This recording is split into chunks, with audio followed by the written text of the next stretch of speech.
term. And President Trump is very focused on this. You can see every day, President Trump right now is all gas and no brake. And so I think people should anticipate there's even going to be much more of this. And the only way the Democrats can fight us, because they have no political power.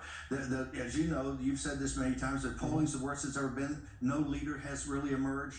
They're trying some sort of resistance in the streets, not working. They're using lawfare again, which you were so against. They're using lawfare again in the federal courts because their strategy is to delay is to deny. To delay is to deny. And so what they're going to try to do is to fight a rearguard action and drag all this out. And if you read the situation in San Francisco, that judge's order, when you go through it and the way he was treating the government lawyers, it's like a 2-year process. And that's what they hope to instill. And I think you'll see President Trump even double and triple down more on this. We have a constitutional crisis, and we're going to have a confrontation with these courts. See, I don't see the constitutional crisis. I feel like that's the cell that I don't understand why you need to go there in order to say we want change. And if he doesn't like the ruling, appeal it. I mean, that's how the system works. That's how you guys have done it time in memoriam. All of a sudden, the system is a part of the suspicion. And I don't get that. Here's, Chris, you have a judge inserting himself between the President of the United States and his role. No, I get your argument. I get your argument. I just don't accept it. And we'll see how it plays out in litigation. But I will tell your audience one thing. This is the main. I'm not demonizing you for making the case. I'm just saying I don't agree with the case. I got it. That's all. But I would tell your audience, understand that in the federal courts right now, this is the center of gravity of this battle. And all these different federal courts. And it's going to be hotly contested. I agree. But that's the way it's supposed to work. That's how we flex democracy. That's what makes us different in a good way. Let me ask you about one thing. Help me understand this.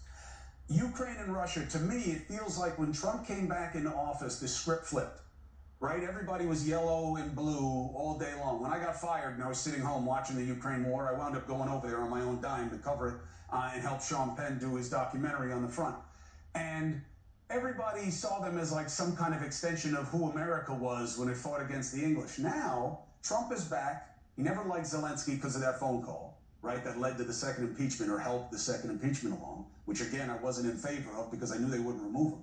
But again, and now it's like Russia, they're pretty good. And now it seems like Russia is orchestrating the peace terms. Now, we're not going to agree to peace, but let's stop hitting the energy centers, which by all accounts, Putin is still doing, even while they're negotiating not doing it anymore. Do you believe this is the right move for America to be as accommodative of someone that your party has never trusted until now? Putin. Chris, let's go back in time. If you go to the war room, and particularly the right, the hard right of the MAGA movement, we were adamantly opposed to this from day one. We would quote Professor Mersheimer at the University of Chicago on the eve of the war, that the West was going to lead the Ukrainian people down the primrose path to their destruction. What we've argued on the war room from day one is that this is ridiculous. And now you have about Ian Bremmer, I think, calculates between 450 and 500,000 Ukrainians dead or wounded. The country looks like Dresden in 1945. There's 800 to 900,000 dead or wounded Russian troops. I mean, the casualty levels here are bigger than the first, from the invasion of Poland in 1939 to Operation Barbarossa in June of 1941, the beginning of World War II. This war now dwarfs it. I mean, this is combat at its most primitive. We've been opposed to this from day one. We have been a driving that we need to have a Russian rapprochement. We need to break Russia off from China, and the Chinese Communist Party is working together in that alliance they have in the Eurasian landmass. I think the call today reinforced the fact that President Trump and Putin are talking at a very high level, some sort of economic relationship, maybe some sort of potential strategic relationship that includes the Middle East and maybe even taking out the situation with the Persian nuclear program. So, no, we've opposed this from day one. That's why we've been a big advocate that President Trump and his team like Steve Witkoff should focus on the overall Russian strategic deal or strategic relationship and let Marco Rubio and others work on the Ukraine piece as a subset of this, because I think it is a subset. And look, the Russians, people ask me, can you trust Putin? I said, did Winston Churchill trust Joseph Stalin? Of course they don't. right? Yeah. The Stalin and Churchill, FDR never really trusted him.